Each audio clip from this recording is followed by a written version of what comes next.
I want you to do something for me right now. Think about the password you use for your most important email account, or maybe for your online banking. Just picture it in your head. Okay. Now, I want you to be totally honest with yourself. Is it something you've used before? Is it some version of your dog's name, or your birthday, or maybe a favorite sports team? Be honest. We all do it, don't we? We know, logically, we shouldn't. We've heard all the warnings. Use a unique password for every site. Make it long and complex. And yet we sit down to create a new account, and our brain just sighs and says, what about password 1? Or maybe we get a little fancy and do password 23. We know it's a terrible idea, but something in our brain keeps pulling us towards these digital shortcuts. In this video, we're going to dive deep into the fascinating science behind this. We're not just being lazy, the real issue is how our brains are wired. We're going to explore the cognitive biases, the memory limitations, and the evolutionary reasons why you keep choosing terrible passwords. And trust me, it's not entirely your fault. By the end of this video, you'll understand why you've been doing it, and I'll give you some simple, brain-friendly ways to finally break the cycle. Let's get into it.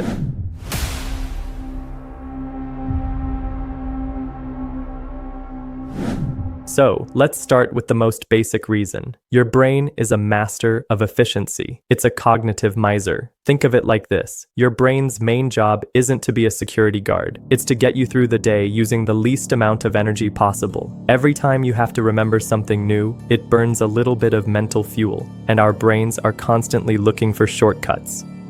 This is a concept called cognitive load. Every new password, especially a complex one, adds a tiny bit of weight to your brain's memory backpack. Now think about how many accounts you have. 20, 50, 100? If you had to create a truly unique, random, 16-character password for every single one of those, your brain would just throw its hands up in protest. It would be an exhausting mental exercise. So instead, what does your brain do? It takes the easy way out. It looks for familiar patterns. It says, hey, let's just reuse that password from my old MySpace account, but maybe add a 24 to the end of it. Or, I'll just use my anniversary date. That's easy, and I'll never forget it. This isn't a moral failing. It's just your brain's natural tendency to reduce its cognitive load.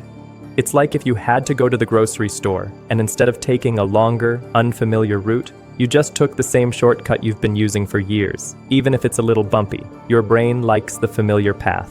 This leads us to our next point. Our brains are terrible at remembering random, meaningless information. They're built for stories, for context, for patterns, and for emotions. A complex password like $X$ number, sign S 2P exclamation mark, _W has zero emotional connection. There's no story to it. It's just a jumble of characters. Your brain looks at that and says, yeah, not a chance I'm holding on to that for more than 5 minutes. This is because of something called the primacy and recency effect.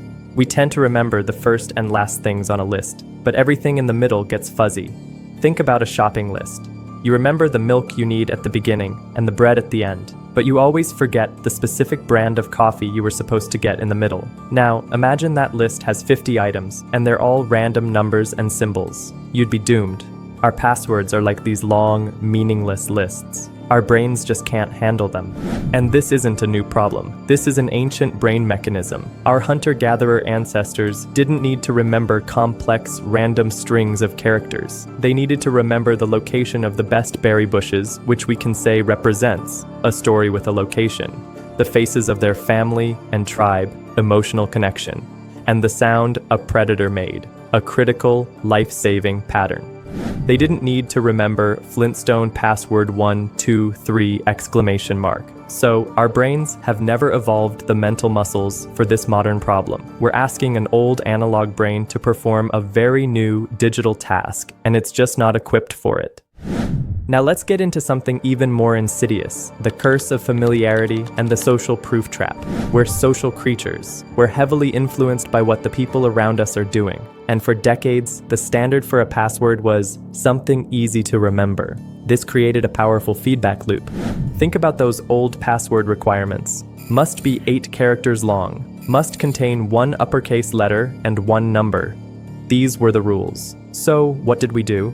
We learned to game the system.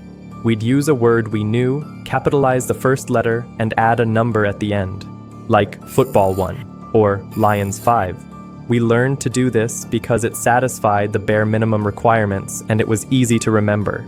We saw everyone else doing it, so it became the norm. This is social proof in action. If everyone around us is using a bad password, our brain assumes it must be okay. We fall into a collective trap. This is where the concept of availability heuristic comes into play.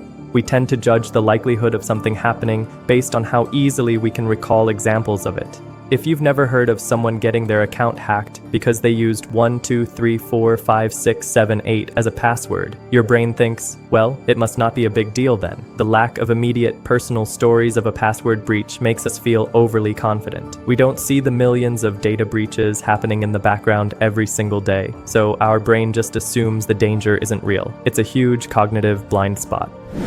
So, if our brains are wired to be bad at this, are we just doomed to a life of terrible passwords and constant security risks? Not at all. The key isn't to fight your brain, it's to work with it. We just need to change the game. This is where password managers come in. Think of a password manager not as a tool for security, but as an external memory palace for your brain. You only have to remember one strong password for the password manager itself, and then it remembers all the other long, complex, completely random passwords for you. This completely eliminates the cognitive load. You're no longer asking your brain to do something it's bad at. You're just asking it to do one thing, and a computer handles the rest.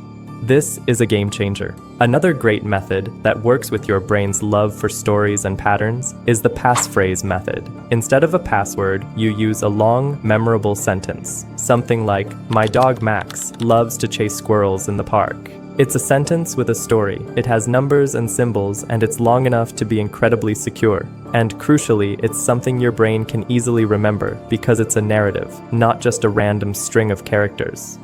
So, you can either offload the problem to a password manager, or you can turn the problem into a story your brain loves. Either way, you're not fighting against your natural cognitive biases anymore. You're working with them to finally achieve digital security without the mental exhaustion. It's not a struggle, it's a solution. So, next time you're creating a new account and your brain suggests your name 123, you'll know exactly why. It's not a lack of willpower, it's just your brain trying to be efficient. But now you know better. You can use a password manager, or you can create a memorable passphrase. You can be secure without having to remember 100 different things. What's the worst password you've ever used? Don't worry, I won't judge. Let me know in the comments below, and tell me, are you a password manager person, or are you all about the passphrase? I'd love to hear your strategies. We've talked about how our brains can get in their own way when it comes to passwords. But the good news is, you can outsmart your brain and level up your security without all the mental heavy lifting. If you want to take your cybersecurity to the next level, a great place to start is with our free security checklist. It's packed with simple, brain-friendly steps that you can actually stick to, so you can stop wrestling with your memory and stay protected online. You can grab your copy right now by heading over to Tileris.com. And hey, if you're looking for more hands-on help, maybe you're a business owner, or you just want an expert to walk you through all of this, our team at Tileris is ready to guide you. You can request a free consultation with one of our experts. Or if you want to see exactly how our AI agent works in real time, go ahead and request a demo through our contact form. It's time to work smarter, not harder, on your security. If you got value from this video, I know you did. Smash that like button. Let's send a message to the algorithm that Tileris cooks good. Also do well to share this video. Send it to a friend who you know still uses password 123. We all have one. And subscribe to the channel and hit that notification bell. We have more interesting and educating videos coming your way. Thanks for watching, stay safe out there, and I'll catch you in the next one.